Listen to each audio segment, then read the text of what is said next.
Class 10 subject history. আজকে সপ্তম অধ্যায়, যেটা বিংশ শতকে ভারতের নারী, ছাত্র ও প্রান্তিক জনগোষ্ঠী আন্দোলনের বৈশিষ্ট্য এবং বিশ্লেষণ।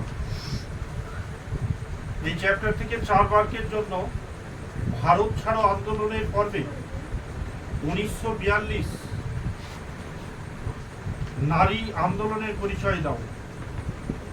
এই 4 মার্কের প্রশ্ন 2026-এ ইম্পর্টেন্ট। আর 7 অধ্যায় থেকে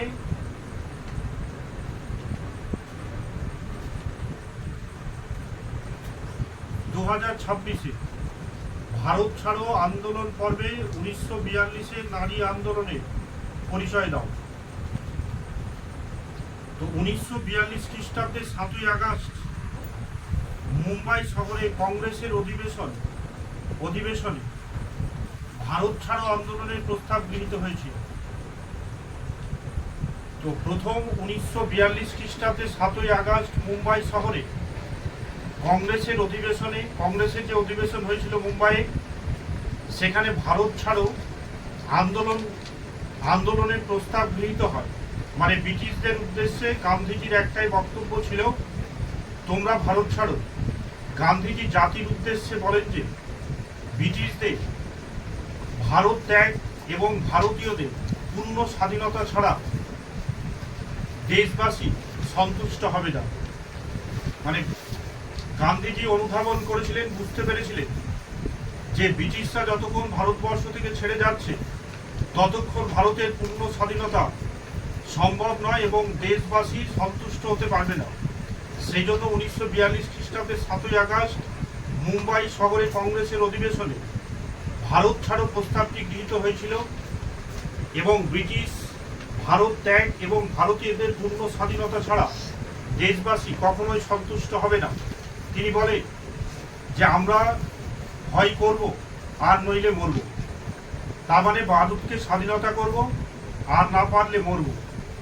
অতএব করেঙ্গে ইয়া মারেঙ্গে, এটা জাতির উদ্দেশ্যে গান্ধীজি একটি বাণী। তো এই প্রশ্নটা হচ্ছে যে নারীদের অংশগ্রহণ। তো ভারত ছাড়ো আন্দোলনে নারীদের সক্রিয় যোগদান।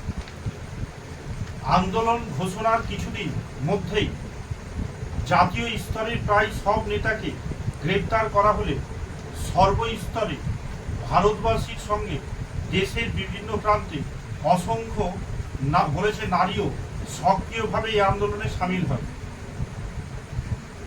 তো ব্রিটিশরা চেয়েছিল ভারত ছাড়ো আন্দোলনের যখন ডাক দেয় গান্ধীজি, তো ব্রিটিশরা চেয়েছিল বড় মাপের যেগুলো জাতীয় স্তরের নেতা আছে সেগুলোকে যদি আমরা গ্রেপ্তার করে নিই তাহলে হয়তো আন্দোলন থিতিয়ে যাবে।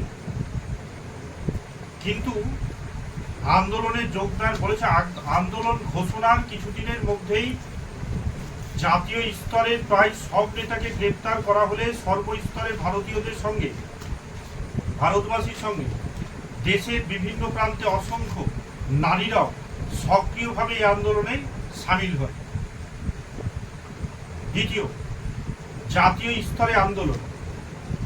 জাতীয় স্তরে সুচেতা কৃপালিনী, নন্দিতা কৃপালিনী, অরুণা আসাফ আলী নারীদের সংগঠন করে এই আন্দোলন সামিল করে।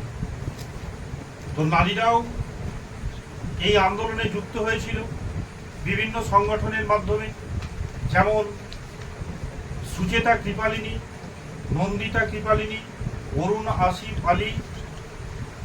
আসাফ আলী নারীদের সংগঠিত করে, মানে মেয়েদের একত্রিত করে এই আন্দোলনে সামিল করে। অরুণা আসিফ আলীর নেতৃত্বে মুম্বাই আন্দোলন প্রবল আকার ধারণ করেছিল। তার মানে ভারত ছাড়ো আন্দোলনে শুধু পুরুষদের কৃতিত্ব ছিল না, ছিল নারীদেরও কৃতিত্ব। বাংলায় আন্দোলন, ভারত ছাড়ো আন্দোলনে বাংলায় নারীদের অংশগ্রহণ বিশেষ গৌরবজনক ছিল। মেদিনীপুরে তাম্রলিপ্ত জাতীয় সরকারের সঙ্গে বলছে যুক্ত নারীরা ভগিনী সেনা গঠন করেন। কৃষক পরিবারে ৭৩ বছর বয়স্কা বৃদ্ধা গান্ধীবাদী মাতঙ্গিনী হাজরা মেদিনীপুরে তমলুক থানা অভিযানের নেতৃত্ব দিয়ে পুলিশের গুলিতে মৃত্যুবরণ করে। তো এই বাংলার মহিলারা এতই উদ্গ্রীব ছিল স্বাধীনতার জন্য যে এক কৃষক পরিবারের মেয়ে ৭৩ বছর বয়স্কা বৃদ্ধা গান্ধীবাদী মাতঙ্গিনী হাজরা মেদিনীপুরে তমলুক থানা অভিযানে নেতৃত্ব দিয়ে পুলিশের গুলিতে মৃত্যুবরণ করেন। তিনি গান্ধী বুড়ি নামে পরিচিত। এছাড়া রানী চন্দ, এলা দত্ত, সুনিতা সেন, লাবণ্য প্রভা দত্ত, মায়া ঘোষ প্রমুখ বঙ্গনারী ভারত ছাড়ো আন্দোলনকে শক্তিশালী করে তোলে। আসাম ও পাঞ্জাব আন্দোলন। আসামে কিশোরী কনকলতা বড়ুয়া, পাঞ্জাবের গৃহবধূ ভোগেশ্বরী হুকেননি, উষা মেহতা প্রমুখ নারী এই আন্দোলনে ঝাঁপিয়ে পড়ে। উষা মেহতা গোপনে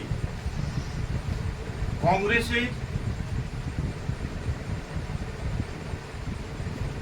বেতার কেন্দ্র পরিচালনার দায়িত্ব পালন করে। মানে এই আন্দোলনকে ছড়িয়ে দিতে বেতার হচ্ছে কি, তখন গণমাধ্যম ছিল একটা রেডিওর মাধ্যমে অল্প সময়ে একটা খবরকে ছড়িয়ে দেওয়া হতো। তো বিভিন্ন খবর আদান প্রদান করার জন্য উষা মেহতা বলছে গোপনে কংগ্রেসে বেতার কেন্দ্র পরিচালনার দায়িত্ব গ্রহণ করে। উপসংখ্যা: ভারত ছাড়ো আন্দোলনে নারীদের সক্রিয় অংশগ্রহণ ভারতে ব্রিটিশ বিরোধী আন্দোলনকে সমৃদ্ধ করেছে। তো নারীরা এই ভারত ছাড়ো আন্দোলনে যুক্ত হয়ে এই আন্দোলনকে সমৃদ্ধ করেছে। আন্দোলনে নারীদের যোগদান প্রসঙ্গে গান্ধীজি মন্তব্য করেন যে ভারতের স্বাধীনতা সংগ্রামের ইতিহাস লেখার সময় নারীদের বীরত্বের কথা সর্বাধিক স্থান দখল করবে।